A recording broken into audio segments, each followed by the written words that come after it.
everyone, and welcome to Bourbon Byte. I'm Clifton, and welcome to another Saturday night special live stream. Y'all know I do these Saturday night streams when I have some really either special guests or special whiskeys. We have both tonight. We are inviting on our good friend Swan, the Kentucky bourbon lover, as y'all saw him last time, and he and I are going to do a flight of cask strength Scotch. So these are all sent to us by our friend from Hawaii and patron of the show, Nishita, who is also going to be joining us tonight. So we're going to have the whole gang here drinking a lot of cask strength Scotch. It's going to be a ton of fun.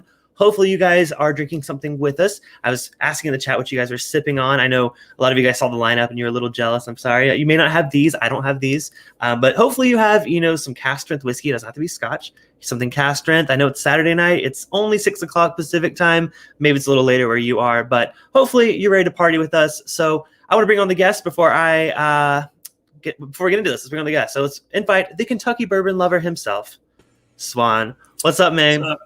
I know last time we kind of messed with you a bit. We gave you some mystery alcohols. So this time it's a little bit more, straightforward what you're drinking. It's not a blind flight this time. These have labels. I'm excited. Yes, they do have labels. But you were saying a little bit earlier, most of these, you've never had anything from any of these distilleries. So that's super exciting. A lot of these I've not had either. I've had stuff from the distilleries, but not these specific ones. So I'm so excited to get into them. But next, let's bring on our guest who actually provided this flight. Welcome, Nishita. How are you doing, Don? Hey, aloha, guys. Aloha. I was eating some masubi and Hawaiian treats earlier tonight. I was getting in the spirit because we're actually starting. So before we get into the Scotch, you actually gave us a Hawaiian rum, which I've actually never had before. So tell us about this rum. Yeah, let me show you. I can full screen you. Let me get that going. There you go. It's a Koloa single barrel. It's made on the island of Kauai, aged 5 years, bottled at cask strength. I don't know a whole lot about rums and a whole lot about, I know this company produces a lot of mixers and lower proofs, but when I saw this, I'm like, I got to try this. So I'm interested to hear what you folks think about it. I'm excited. So what was the proof on that, did you say? Yeah, the proof, it's 58.33. Nice. I actually have not. The only cask strength rum I've ever had was, of course, Foursquare. So I'm excited to try, a different, especially Hawaiian rum. That's pretty cool. Yeah, and this is it's relatively light for the proof. Mm-hmm. Yeah, so I just want to give shout outs to people in the chat that are popping in here so far. Donner Pass was here earlier pre-gaming with us. Donnie, the Linux Cat. What's up, Donnie? Amazing mod here tonight. Other patrons of the show, Zopher. What's up, Zopher? By the way, speaking of patrons, we are doing our monthly Patreon hangout right after this stream. So everyone $5 and up on Patreon, come hang with us on Discord. It should be a lot of fun. Hopefully we'll see both of these guys here, at least for a little bit. And yeah, we'll do some games, do some fun things like that. So if you want to join us, all the info is down in the description below for Patreon. And I hope to see you there. All right, so let's dig into this rum. I see some more people popping in. I see Patrick, Sugar Kitty, Scott Pigsley. Cheers, guys. Thank y'all for tuning in. Whiskey Mountains. What's up, Adriana? Ooh, that smells really good. It's kind of giving me some, I don't have much experience. It's kind of giving me some Foursquare vibes, though.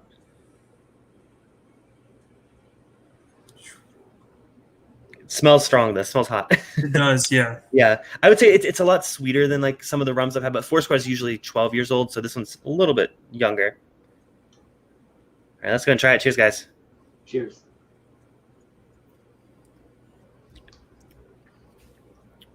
You do get that heat. Oof, that's hot. It's hot. It's very sweet. Mm-hmm.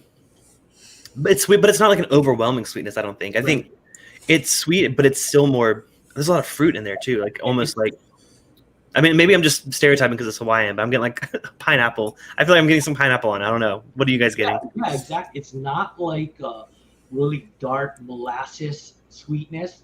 It's a lot brighter. Some of that could be the proof, but no, it tastes like those candied pineapples, like you get in trail mix. Yeah, that's what I was saying. I was thinking that's exactly it. Like a darker, less sweet pineapple, I guess I would say, like a earthy pineapple, if that's a thing. Now, what's the price on that? You can only get that in Hawaii, right?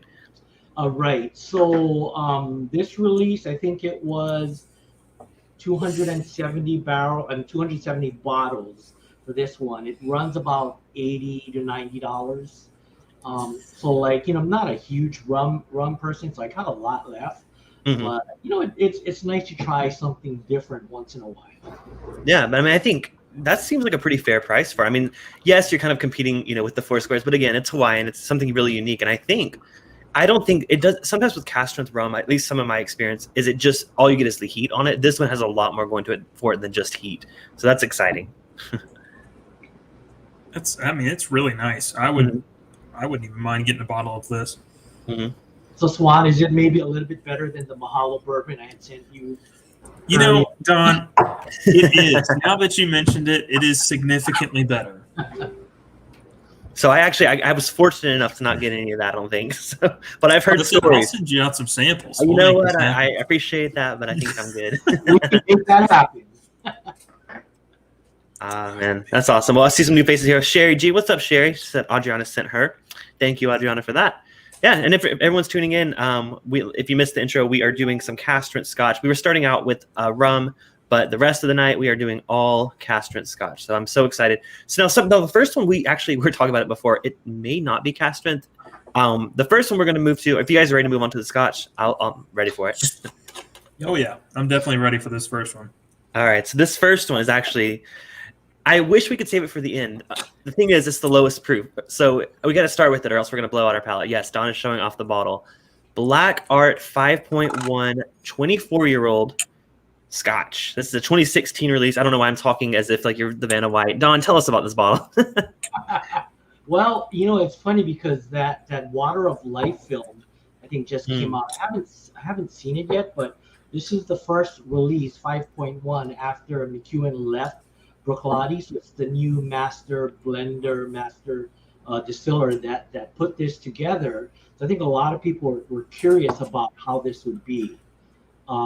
Aged 24 years. They don't say what it's a mix of. Bruichladdich is Isla, but it's not peated. I think some people can pick up maybe a wisp of peat or smoke, but I can't really, when I take it, I can't tell. Gotcha. And the reason I say this may or may not be cask strength, it's 48.4% ABV, which sounds probably on par with what a cask strength would be of something of that age.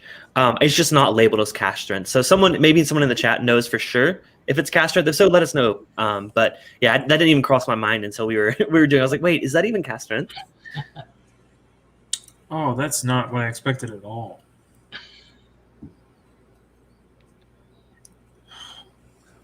Ooh, that's interesting. No, you see the bottle and you're like, this is intimidating. This is a lot. It is, and I It's a actually bunch to take in. This is going to show my ignorance, but I actually just assumed it was peated based on the name. Yeah, me too. Yeah, Black Art. That bottle is freaking. It looks satanic in an awesome way. So that's why I was a little scared of it. Right, you got the drawings on it. It's matte black. The only thing about these bottles that I have a hard time is I don't know how much I have left in. Oh, that's true. That's true. Kind of slosh it around. But that's the case with a lot of the Bruichladdich bottles, anyways. Like the classic. Octomores and yeah, Octomores. But man, that's dark. Now, the cask wise, they don't. Like you said, they don't really tell you much about it. I do know it's American and French oak is what they say on their website, but that's all we really know. It smells almost like nougat. Have you ever had just a Mars bar or a Three Musketeers, that kind of thing in there? Yeah, Don Rabat says, cheers to Don for sharing drams of that bottle, and the other very generous. Yes, very generous. Thank you so much, Don. I know this. What was the price on this bottle, if you care to share? I imagine it's pretty high. Yeah, it was between $400 and $500. So Yikes. It's not something that I dip into often, but I love to share it with folks, because I don't want to drink it all myself. Yeah, well, seriously, I appreciate it. I'm so excited. That's the thing with scotches. It's so pricey. I want to get into it, but man, the good bottles are so pricey. So thank you for sharing that with us. I get a lot of stone fruits, nectarines, maybe some raspberry. I was thinking fig or something on the nose. It's giving me a lot of what I typically associate with a kind of sherry, a PX kind of note, but I don't think for sure it is that though. I can't stop smelling it, man. It smells delicious. It's so good. But I say we get into it. How about guys? Cheers, and thank you again, Don, for these.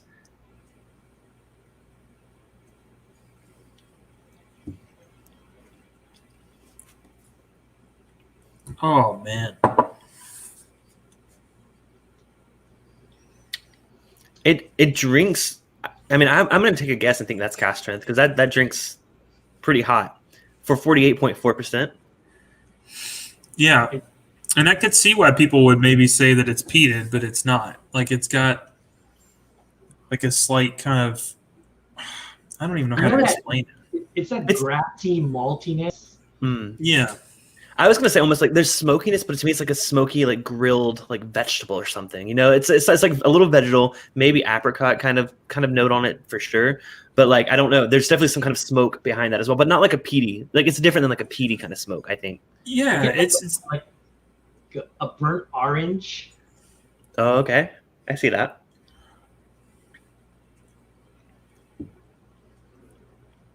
That's ridiculously good.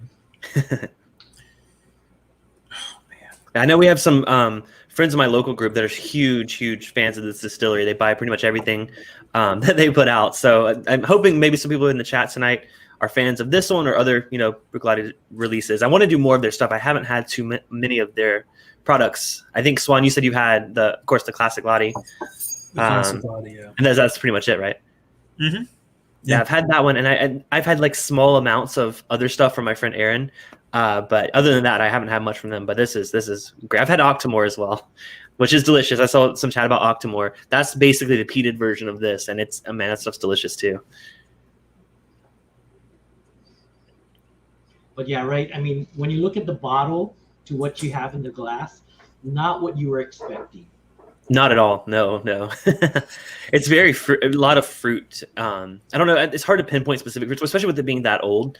I'm not like I said, the one thing that comes to mind is like figs, apricots, something like that. But that's kind of like where my limited experience comes in. Like I don't really know. This is just like blowing my mind here. I can't even.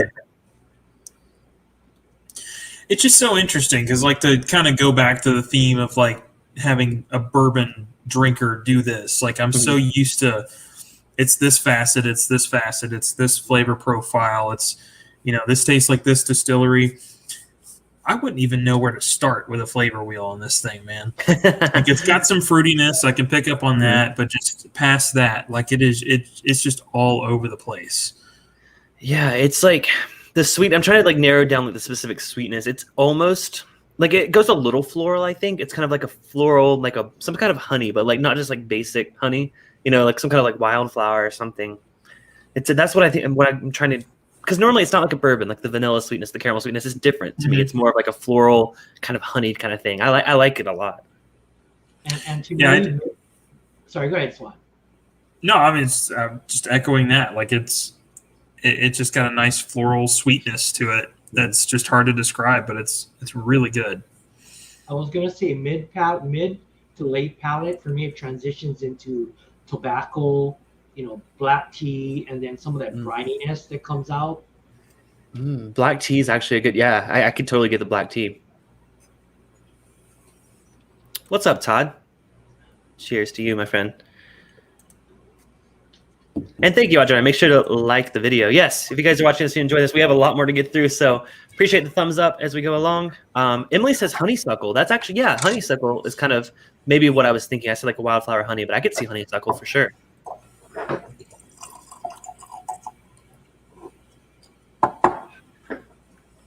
Man, that was great. I'm definitely saving some of that.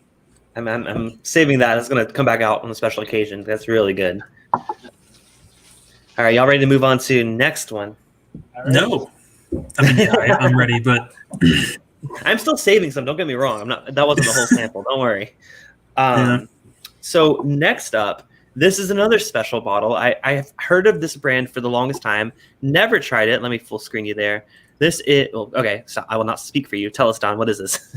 So this is an SMW release. It's actually from the Blair Athol distillery, and you don't see a whole lot of official bottlings from them, but you see a lot of kind of independent bottles of it. I think Blair Athol is often used in blends in Scotland, but it's one of my kind of favorite distilleries. And SMWS is cool because they don't tell you the distillery name on the label, but there's a code on that. So in this one, it's 68.52. and you look it up on websites, and it tells you 68 stands for the distillery, and 52 is the bottling from that distillery. Wow. So this Okay. is the 58th barrel from Blair Athol. I have another one that is called Riveting, that's 68.47.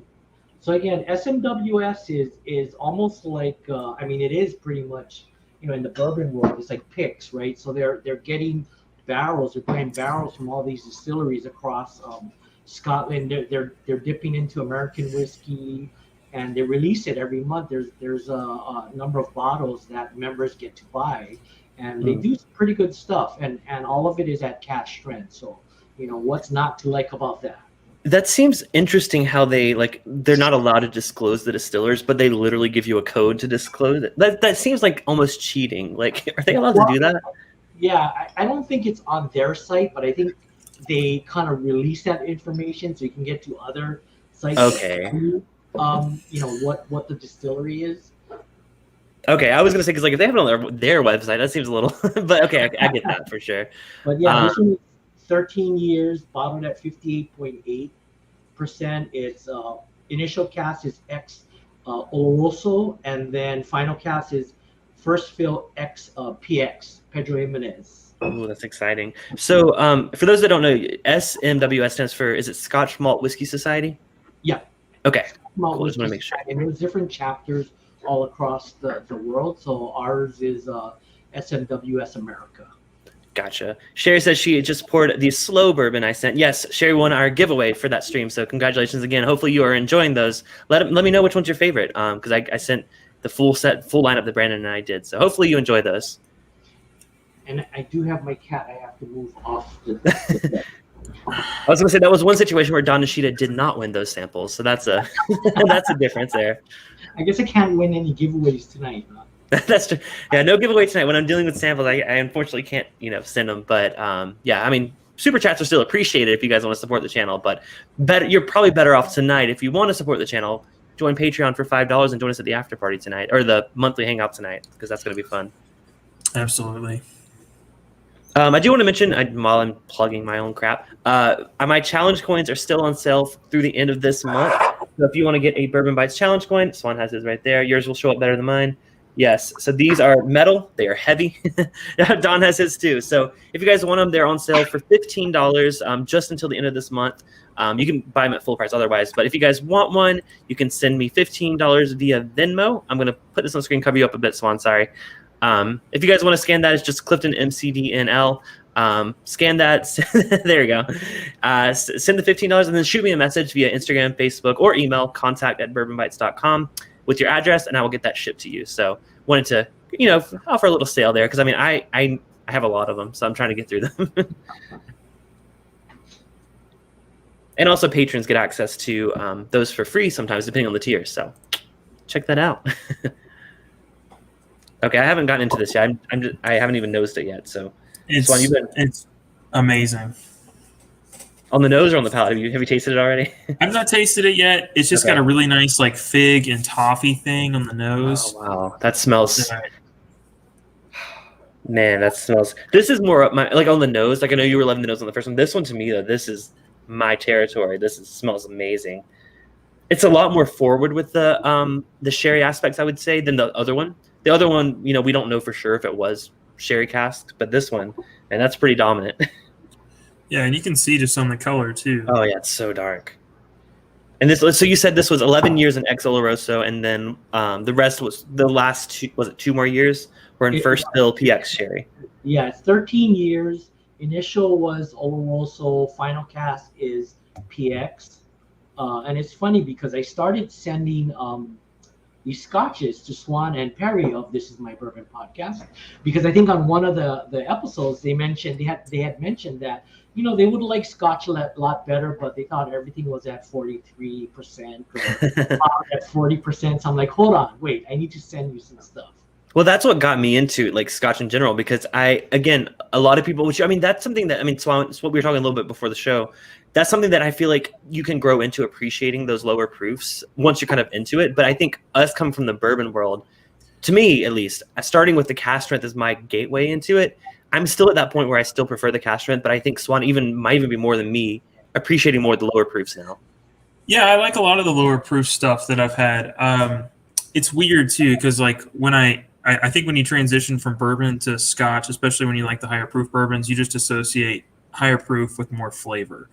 Mm-hmm. And in bourbon, it's not always true, but for the most part it is. In Scotch, it's absolutely not always true. There are some 43, 46% that just have a huge amount of flavor compared to even some that are 120 proof that maybe haven't been finished a ton, or maybe just haven't picked up a ton of character from the cask they're in. And I prefer the lower proof in some cases. This, though, at cask strength, I think I'm going to enjoy. I've not tried it yet, but I keep smelling it. Yeah, I feel like let's go in and try this. I think I'm going to enjoy it too. Cheers.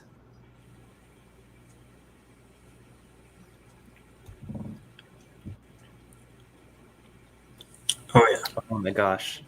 I love that so much. Wow. Tons of that sherry on the finish, that PX. I think it's pretty obvious on the finish. It is. It's not as sweet as the nose. Mm-hmm. I agree. The palate, but it's really nice and rich. And we mentioned this is a Highland distillery, so I my limited experience with Highland, I feel like I don't typically gravitate towards scotches from that region. However, though, this might change my opinion on that, because this is so wonderfully sherried, and I think I love a good sherry bomb. And I've had a few Highlands. Deep. Yes, there we go. Which, I mean, another Highland isn't Aberlour is also Highland, I believe. Yeah. And they have Abuna, which is the sherry bomb there too. So I think I appreciate a Highland when it's a sherry bomb. Otherwise, I typically gravitate towards Islays, things like that. But man, this is just the first sip. I'm loving it.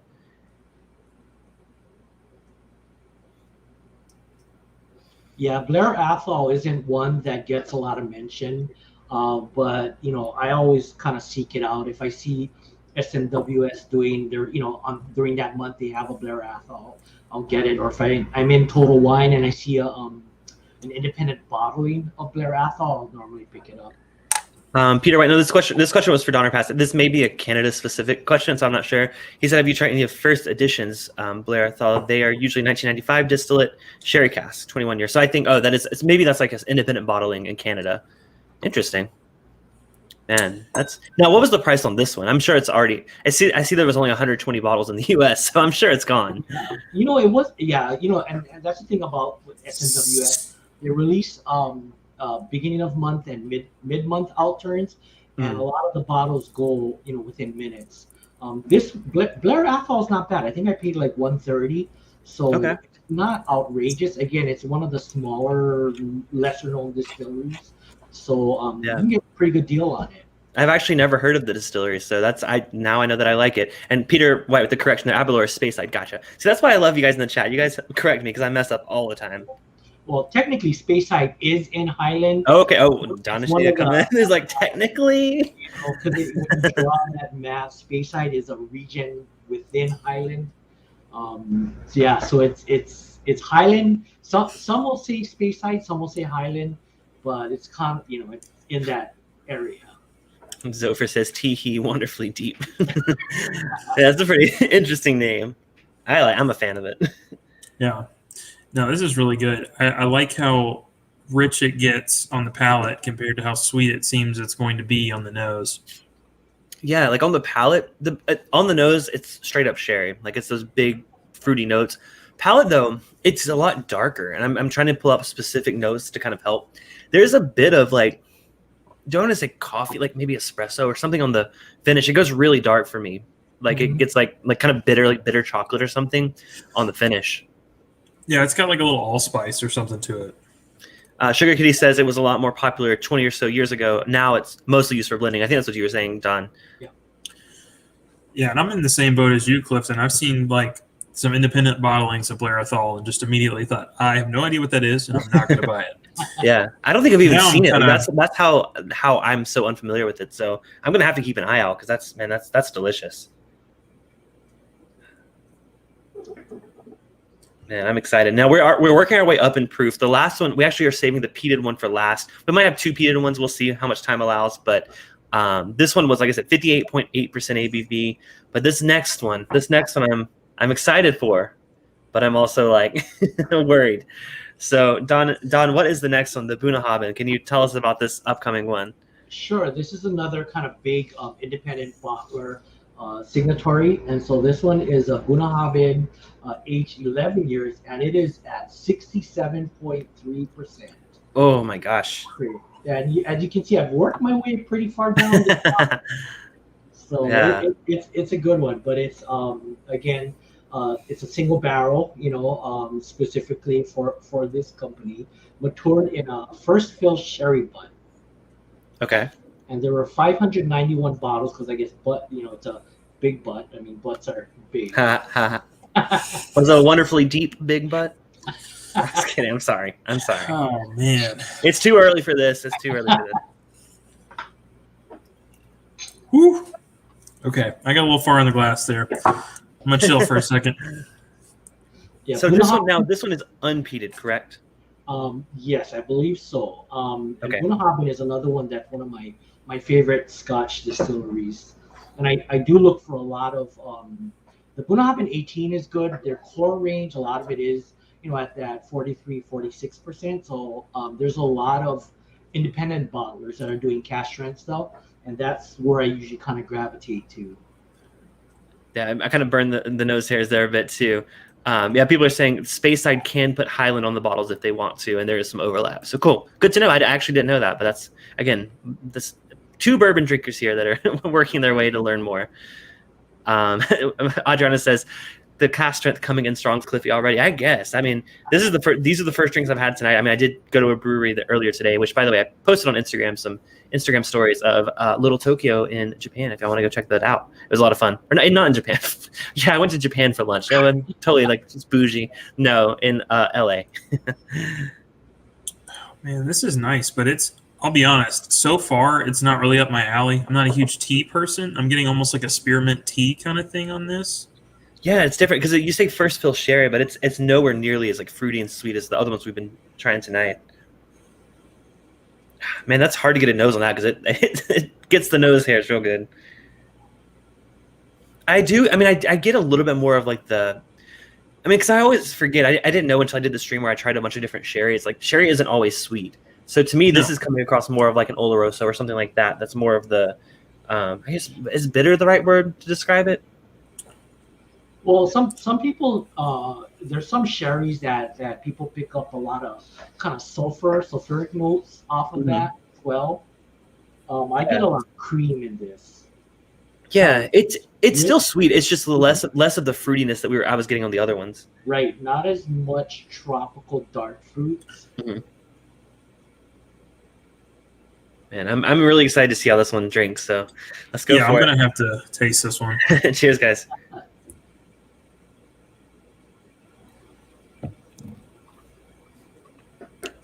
Holy crap! Oh my god! First of all, it tastes so much better than it smells. I think. Mm-hmm. That is strong. Honestly, that's one of the strongest scotches I think I've ever had. Holy god, crap! That hits you like a Jack Daniel's single barrel proof. Like that's the only thing I can compare it to in terms of like how dense it is. Yeah, viscous, kind of oily mouth coating, but the tea notes that Swan was getting on the nose, I get that in this kind of mid palate. Kind of transitions into that dark tea. Donner Pass asks, after the black art, are these younger casks not going to have as much of a depth of flavor? That's a very interesting question. It's kind of what we were talking about earlier. Like with bourbon, cask strength usually brings out more flavors. With Scotch, maybe age brings out more flavors than the proof. So, I mean, good question. What do you guys think about that? I don't know. I mean, I think going up in proof has brought out some new flavors that you just get from proof. And then the black art has definitely been the most nuanced that we've had. Because I went back to that, and each time I kind of felt it gaining more and more flavor, or at least kind of hitting a different pocket. These are not that they're one note, but like they're doing their 5 or 6 notes very well. Yeah, and that's kind of what I think too. Like the black art, even though I preferred the Wonderfully Deep over the black art for my personal palate, I do think the black art was the most complex. The more that I would want to, that's why I saved a lot of it, because I want to go back and re-explore that one, because that one is the most interesting. But I think these higher proofs have something to say. It's not like they're one note, like you said. They're complex, but not as complex. Mm-hmm. Man, that's I need a second sip because that was so hot the first sip. That kind of cream note that Don was hitting on is coming out more and more, like on the very front part of the palate. Agreed. Super thick. The sherry's really nice. I did not expect these to be so oily. Like I've on the podcast before kind of played around like, oh yeah, I've got some legs on the glass or whatever, talking about some Elijah Creek barrel proof. These don't even have legs at times. You get them on the side of the glass and they just have a rim that they've now created. Like it is that oily. But it's good. It really sticks around. Nice long finish. Doesn't quite have that hug, even though it's 130 it plus seems like proof. the proof hits like the back of my throat, like right here. But I feel like it doesn't have the hug, like you said. But it does stick around. I mean, I had my sip, like a minute, 2 minutes ago, and I'm still feeling all the flavors going on in there. Yeah. There's kind of like a nice like dark cherry note in the middle of this. Oh, that's a good one. Yeah, it's definitely. So I said it didn't smell as sherry like the other ones, but I think on the palate more of those fruits come out. I need a third sip. I mean, I'll take 5 or 6. This is pretty good. But I do also get a lot of that grassy maltiness. You know, that it turns off some of the bourbon drinkers when it's like too malty. You know, they don't like that. But I do pick that up, you know, in this. See, that doesn't turn me off at all. Like some malt does turn me off. I know Donnie in the chat, he and I kind of relate on some like the Highlands, like the Glenmorangie. That's not really my favorite. I've tried even their higher in expression, still not my thing.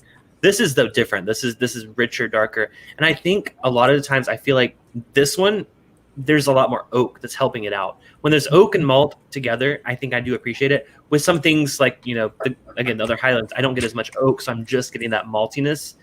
I don't think that's my palate. But when you combine really rich oak like this one, sherry, I mean, man, this is perfection. Yeah, you do get some of that oak astringency at the end. Yeah, because I mean, you said it's 11 years old. That's pretty young in the world of Scotch, really. Right. This is crazy. I feel like I'm expanding the flavor wheel and putting new categories on.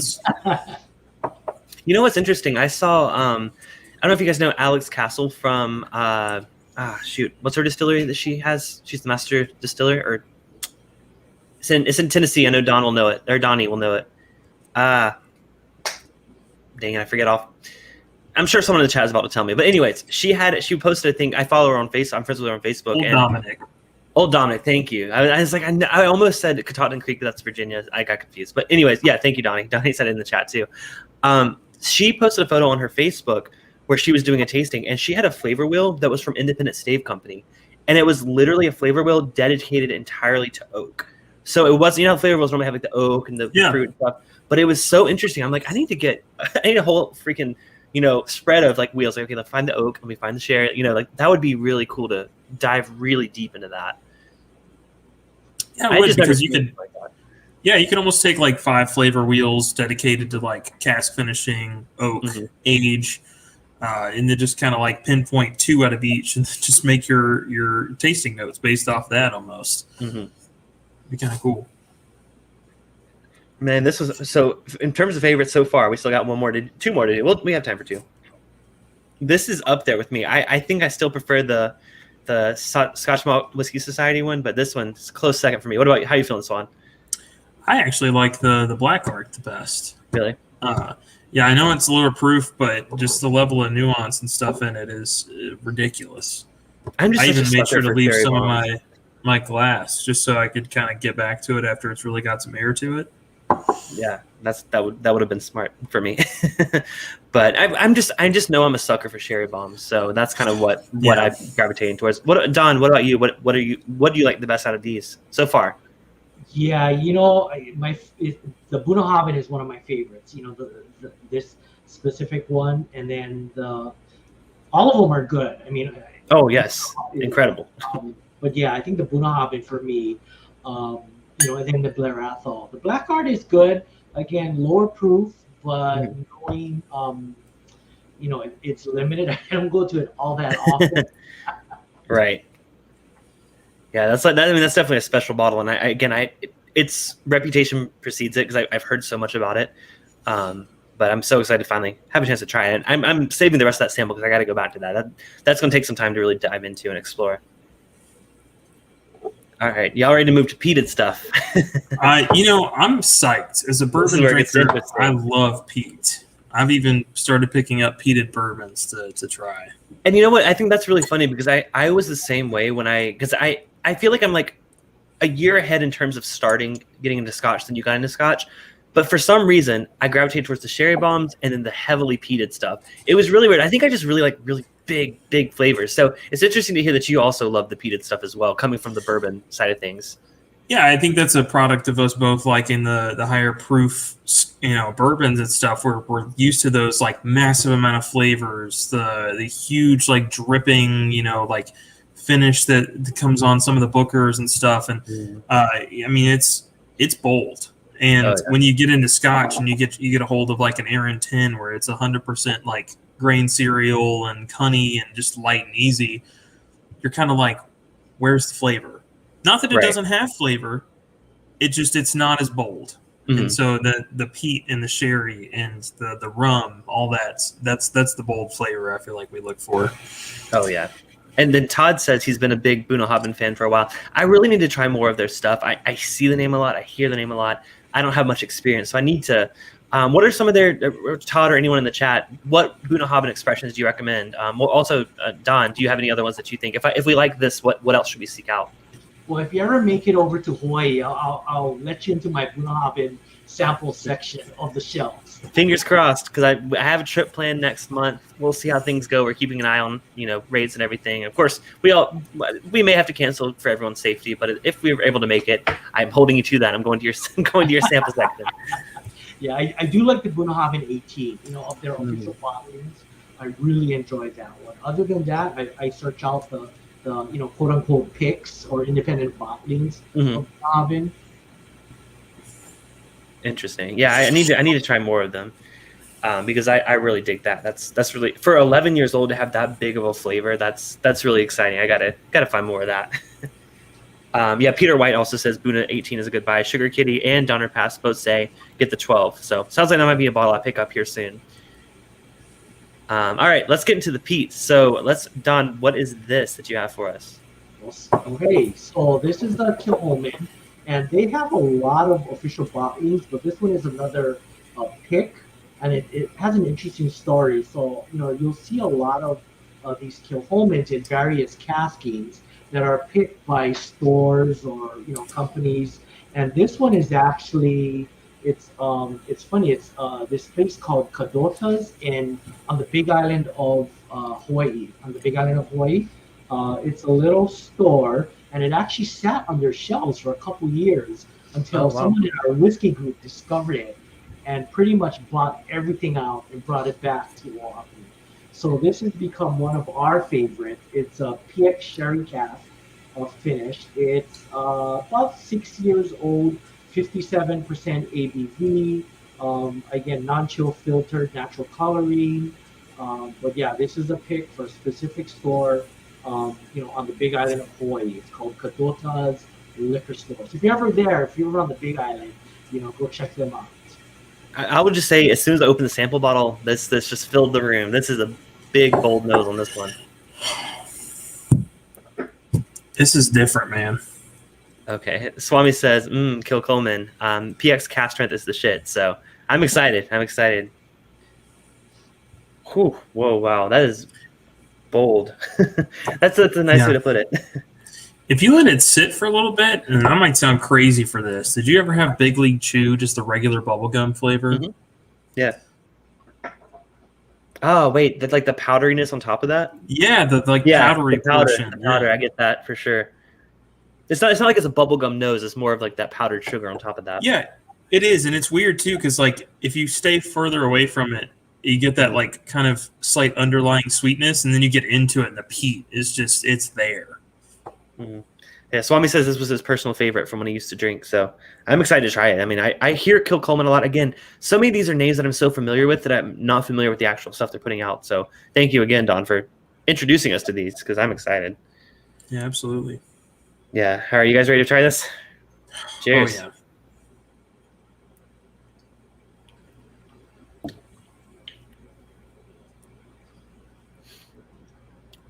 Wow.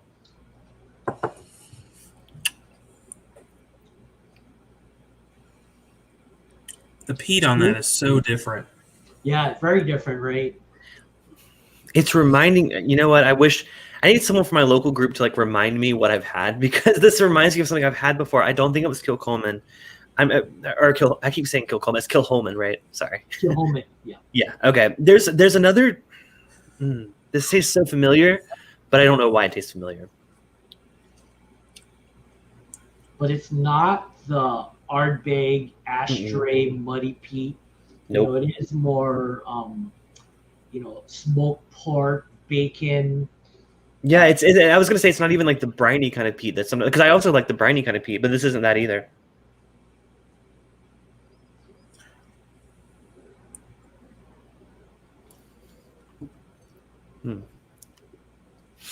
But it's still there's a lot of rich, to me, cantaloupe sweetness that also comes through. Yeah, this is almost going back to like we said the pineapple note on the first one that we had. This is kind of giving me a little bit of that. Like there's like those like tropical kind of something tropical about it, but it's still, I mean, it's peat forward, obviously. I love that.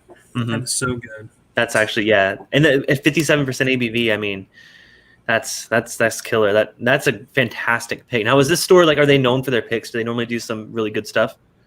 You know, because I don't get over a lot. I know a lot of our whiskey group members, when they go there, they stop by. I think they do have a number of picks there. But again, this one sat on the shelves literally for years. You know, until someone discovered it and went, hey, this is pretty good. Donner Pass says that they have a new 2021 PX Cask special release that he's going to open for Christmas. Oh, so there's a new PX Cask. That's something I got to keep an eye out for. Man, that's one of the most I love. I mean, I say this over and over again on the channel. I'm sorry. I love sherry mixed with peat or sherry mixed with cask strength. Honestly, if there's any kind of sherry influence on the Scotch and it's either cask strength or peated, I'm gonna love it. You did good picking these, Don. I think you know our palates well. Yeah, and it's weird too because I'm getting a little bit of that kind of spearmint again. But I think that's, I don't know. I think it's kind of what you said, that sometimes those sherry casks can have a little bit of like a sulfur note to it. And you got that like sweetness mixed with, it's just weird. Like sweetness and sulfur, it kind of gets me like a midway point. I don't know how to explain it. This is blowing my mind. Some of this stuff I've never even thought about having. Yeah, I do get that mint though. That kind of that spearmint mid palate, you know, kind of washes over the mid palate. I'm having such a hard time describing what I'm tasting because this is so left field from everything else I've got and have tried. Yeah, it's taking a bit longer than normal to get. Like normally, I mean, I think I've heard a few other people say like you have to do like 3 sips before you're kind of past the initial shock of the peat. This one I feel like it's taking a little bit more than that to get past that because it's such a big, bold peat to it. Not like Octomore level, of course, but it's just like really rich, I guess I would say. Oh, Swami says it's an annual release, the PX Cask. And apparently K&L has it now, so good to know. Shout out to my friend Wesley who's watching and making fun of me in my local group for saying that I was in Japan for lunch. I promise I'm not drunk yet.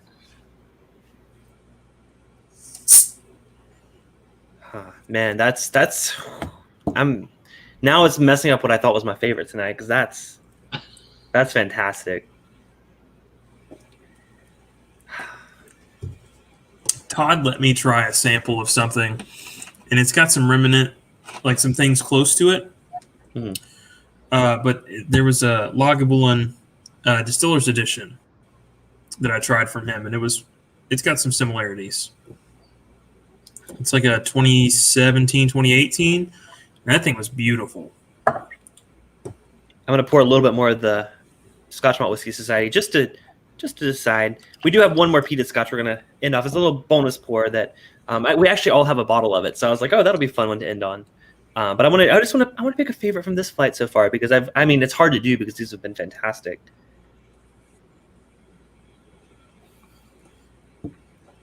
This is more for my own reference. You know what?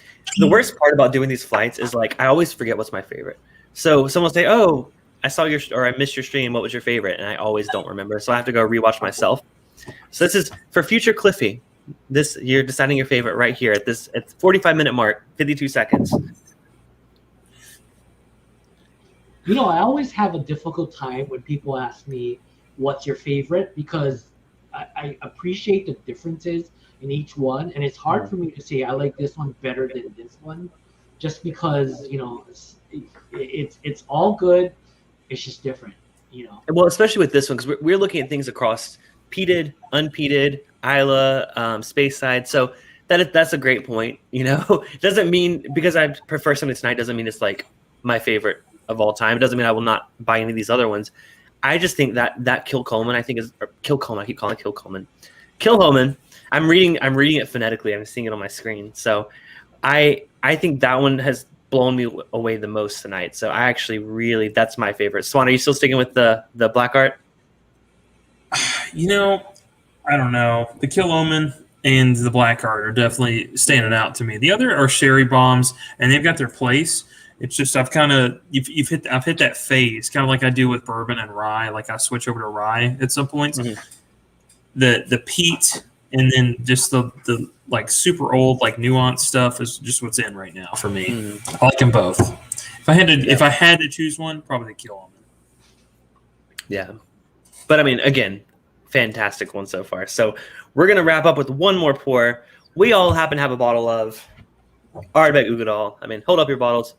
Let's take a picture. Smile for maybe a future for thumbnail. When I do our rebranding, when we're no longer Bourbon Bites, we're. I don't even know what I would call myself if I changed it to all Scotch. Don't kill me, Joseph Brazo. I'm having it in a wooden bill, Glencairn. Don't worry, I'm drinking the Kilchoman out of a whistle pig. I think this is very different. My Ugi cork broke. Oh no! Did it just break? Well, no, I forgot it had broken the last time. So, oh no! Yeah, you can drink something else. You don't have to deal with that right now. Do you have any other Ardbegs, Don, you can join us with? Yeah. Yeah, and people in the chat, I know a lot of you guys have Uigeadail. Everyone's saying Oogie. Yes. Yeah, if you guys have it, I'd love you to join us for this final pour. And, we all don't have access to such amazing bottles that Don has. So I'm so thankful for him to share them tonight. But hopefully we all have an Ardbeg, even though most of you guys are bourbon drinkers. So you probably are like, ugh, why am I watching this? Why am I watching this 48 minutes in? So this is is it Anoa? Nice. Yes, and that's one of their more affordable. Like it's their core lineup basically, right? Yeah, I think it's it's definitely under 100.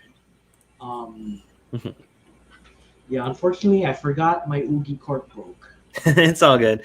Donner Pack says having my own peated malt blend finished in PX, seasoned 1 liter mini barrel. Oh wow! So he has like a mini barrel that he's doing some finishing in. Really very cool. I've never done that with the Scotch. I've done it with.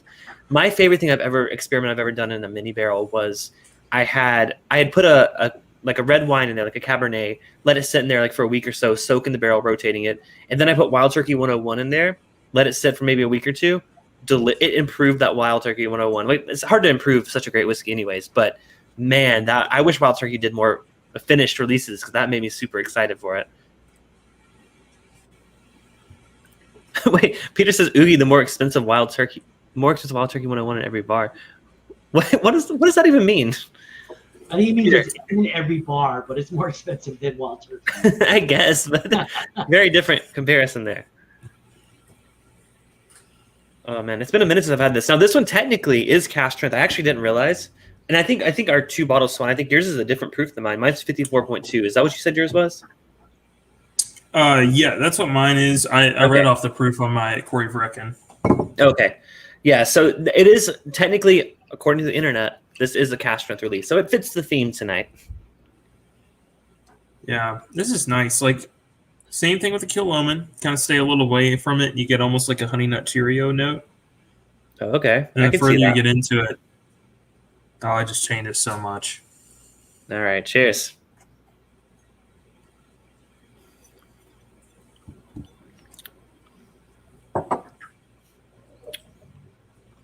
And like you said, the peat's very different. It's very different than the Kilchoman.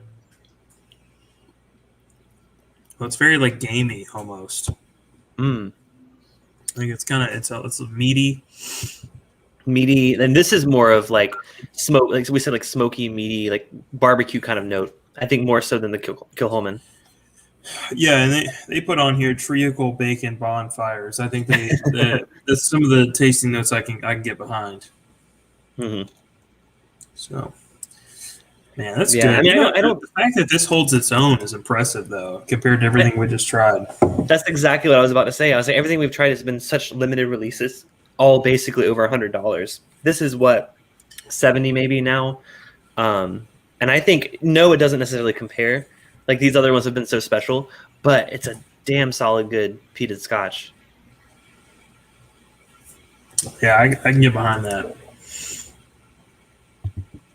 It's now from my memory, they do ex sherry cask. Okay, I wanted to make sure before I said that. So that was ex sherry as well. So I'm gonna mess that up every time. We know the Kilchoman was PX sherry. We don't know if this is PX sherry or not. I would say they're pretty similar in terms of the amount of sherry.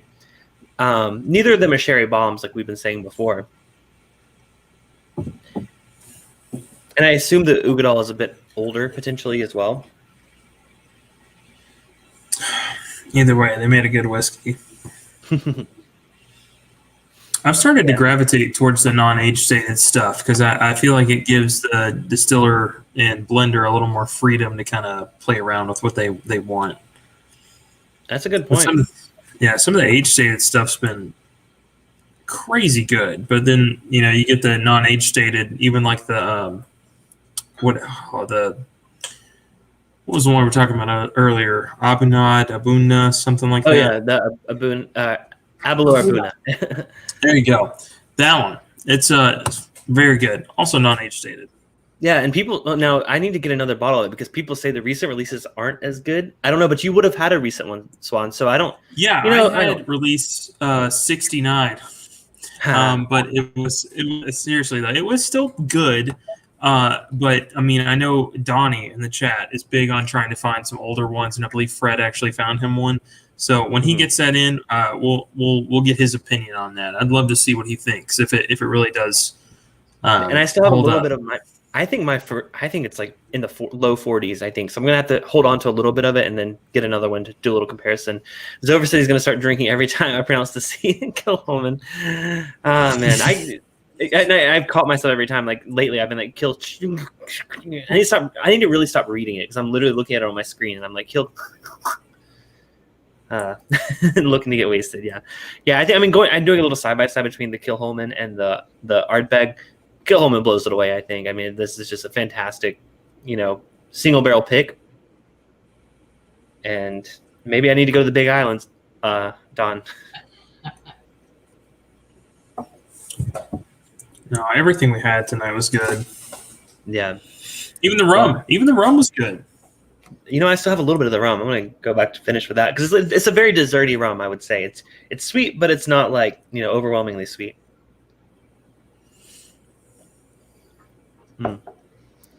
It's actually, I feel like the rum tames down all the peatiness that we just like overwhelmed our palates with. But I'm glad we didn't save the rum for the end because like in terms of notes, I'm not getting anything. But I just get like a nice sweetness. It's delicious. But yeah, I'm glad we ended with the peat. I'll just say that. Well, that was fun. Don, thank you again for sending us these samples. Hopefully, I'll be drinking with you in next month in person. We'll see. Hopefully. Fingers crossed. But everyone, thank you all for watching. Like I said, we're doing the monthly hangout right after the stream. So if you are a patron, $5 and up, make sure you join us on Discord. You can join that at Discord at bourbonbites.com. And if your status from Patreon does not automatically transfer over, just send me a message on there. I will, manually hack the system and get you in. But we're going to be doing that right after the stream ends. But thank you all so much. Thank you, Swan. Thank you, Don. I love how those rhyme. That works well.